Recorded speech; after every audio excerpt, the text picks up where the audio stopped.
bring it back to how we started that thread about collapse and truth and news, and then the Cybertruck stuff, I've been thinking about it as like, we're both making podcasts, right? That's part of our life.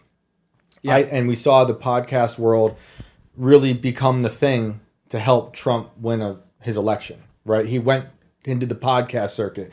We saw mainstream news, the mass media die. And now I feel like the people behind the curtain, the narrative engineers, are going to start seeding the false narratives through that podcast world. And I don't know, I don't want to blame like Sean Ryan or anything, but I'm just saying, like, I don't know anything about him. But when it comes to that email and what they read, I was suspicious. And I'm like, you don't know what you're getting.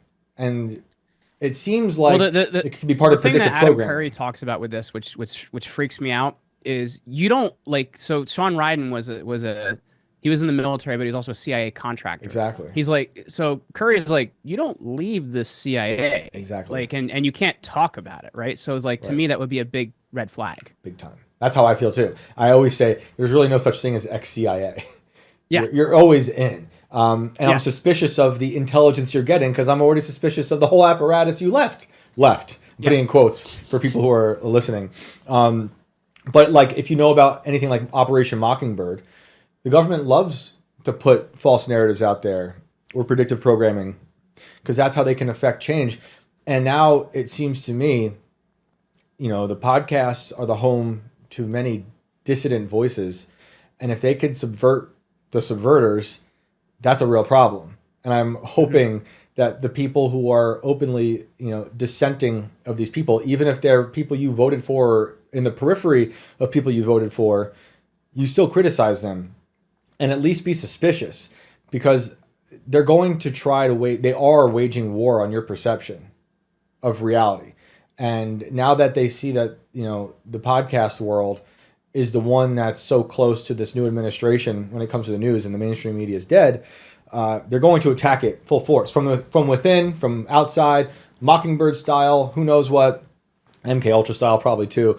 So I just want everyone to be suspicious of that. Always suspicious of the news you're getting, even from people you trust. From me, from you, from literally everybody. Like the best thing you could do, anyone out there, is just be suspicious of everyone. I always call it healthy paranoia, especially this day and age.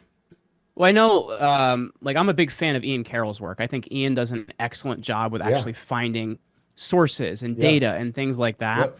But he also, one of the big things he tells people is to go out and do your own research. Mm-hmm. Yeah. And I would, to me, you need to be cautious of the people that say, here is everything you need to know. It's all right here. It's all buttoned up. Here's the bow on it, and believe it. Right. Those are the people you should be concerned about. Exactly. And it's the same thing I tell people about Rome. Do I know everything? No. But I hope that I get you interested enough and excited enough that you're going to go learn something on your own. Exactly. And those are the people you should be trusting right now. Yeah. No, Ian's been on the show.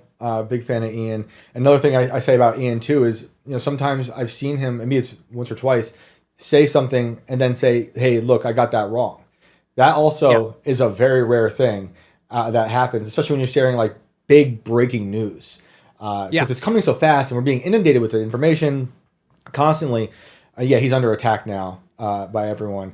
But that just means you're doing something right. But still, even if you like Ian, if you like us, whatever, to remain healthy in your mind, even though it sounds like you're being paranoid, you have to be suspicious because I watched my grandparents just plug into their TV and watch one channel their whole life, and they had a very unfortunate, narrow view of the political world. And now the political world has bled into literally everything. And if you want to raise a family in this world, you kind of have to be plugged in. If you're going to, especially for people who are, I'm sure we've had friends who get mad at us for various things, and they're so passionate about it, as I am too, but you kind of want to have a good media diet. So that Cybertruck thing was just so interesting to me to see everyone all of a sudden believe it wholeheartedly, or even weirder to me, the people who were skeptical, and then the FBI said it was true. And I'm like, what, you're believing the FBI now? Come on. Well, here's the thing I say, Shane, and this is I guess it comes from being a historian, is I always tell people, look at your primary sources. Yeah. If you have something I can go read for myself and then I read it and agree with what you say, then great. Mm-hmm. If you don't have a primary source that I can read and it's just kind of like, trust me, bro, then we got a problem here. Yeah. You know, and I think that's the way I look at history. Can I find something that I can say somebody was there, somebody saw it, and this is what they said? Now, I'm not going to trust all the sources out there, but I read primary sources. And I think for a lot of you out there, like you should be out there reading legislation. You should be out there reading primary sources and seeing people that actually can give. This is why I like people that some of my favorite shows are ones that play firsthand account videos and then they talk about them. Yeah. Right. You can give an opinion on it, but I want to hear the firsthand account. So you're saying Wikipedia is not the best? You know what? One thing that happened to me, I used to write like much bigger, like historical essays, and one thing that blew my mind early on was there was a skeleton missing in my town, and well, actually, the skeleton was dug into by accident, and the bones came up. They thought it was a woman, turned out to be a man from a different time period in the total wrong grave. And I went and I was writing about the skeleton, and I went to the town historian, got all the records of when they moved the body, because she was moved from this place and that place to where she is now, or was now, or her, putting in quotes again because it was a dude.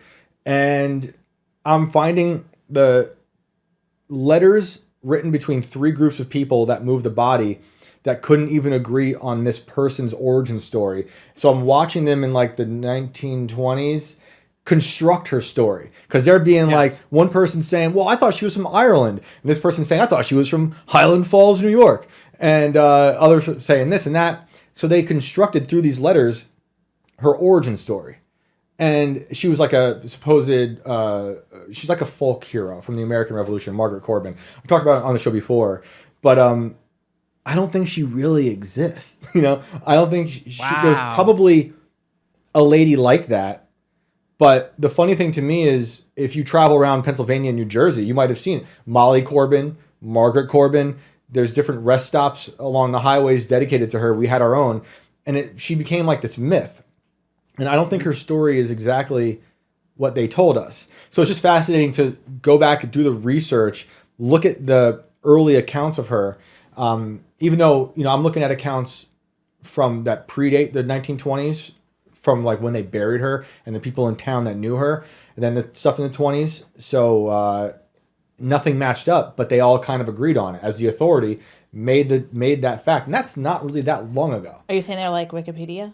Yeah, Wikipedia is amazing. When I was teaching, I used to tell students you cannot use it as a source. Well, shame on Google, because Wikipedia is like the first source that pops up. Yeah, well, now it's AI, which is even worse. Well, because of course you want people to have the information that you would like them to have. Exactly. You know what I mean? Exactly. Like, just like how they put Wikipedia as the authority of truth beneath all of these YouTube videos now. You know, if I talk about interdimensional aliens, all of a sudden now I have to have the Wikipedia tag at the bottom of, like, what makes you the authority on interdimensional aliens? Wikipedia. It's ridiculous. Wikipedia. It's ridiculous. But yeah, I put more money on Top Lobster. He knows more about interdimensional aliens, in my opinion. Oh yeah, than Wikipedia. Top Lobster is our new Wikipedia. For aliens, hello. Yeah. He should do his brand name in the Wikipedia font. That'd be great. Well, Jeremy, that was fun. Thank you for that. You're safe. The fires are dying down. Do they have it under control? What is going on right now? So I guess here's the thing though, man, is I'm not going to, like, where I am is safe. Like the fires by me are safe, but the Palisades one is still only like, and this is a couple hours ago, the last I saw was like 11% contained. Holy crap. And so it's still really going, and it's right before I got on with you, I was talking to a friend that's over in that area, and right now it's the fires right behind the mountains, but coming into Brentwood. Into the valley. They've been able to construct some like dirt barriers to slow it down a little bit, but the Santa Ana winds are supposed to pick up again tomorrow. So they really need to make headway today. Like today's a very important day for like what they can get done. Yep. And as I said, they've kind of removed some of the regulation that they've been able to get more water out of the ocean and things like that. Newsom started kind of suspending a lot of regulation, which took them a little while, but I guess now that's at least moving. Yeah. Now so I'm kind of like right in the middle, and then the other side of me is the Eaton fire. Okay. And the last I had seen, the Palisades fire is at like 24,000 acres. The Eaton fire was somewhere around like 16,000 acres. And the containment on that one was a little bit higher. It was around like 20%. But as of 2 days ago, they were both at 0% containment. Those are still the two biggest fires and still going. Insane. It's insane. It's infuriating and it's devastating. When if you look at the Palisades fire, it's following the tree line. So if you look at Google Earth, you can actually predict where it's going to go based on where the tree line is. Wow.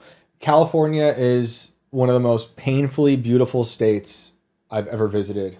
I love visiting there. I've never experienced the wildfires or the earthquakes. I have experienced the deranged homeless people, but it's very sad to see.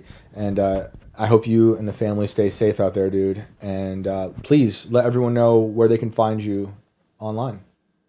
Yeah. So if they're looking to make their impact in the podcast world, they can check us out over at commandyourbrand.com. I am at Jeremy Ryan Slate on X, which is the platform I spend the most time on. And as I mentioned, my show is the Jeremy Ryan Slate Show. We're over on YouTube and Rumble. Rumble is probably the safest place to subscribe to me because it's where you get everything I have to say. And YouTube, we have to censor a little bit. So that's where you're going to find us. Awesome. Hey, man, thank you for joining us. I'll talk to you soon. Yeah. Take Thanks for having me, guys. Later, dude.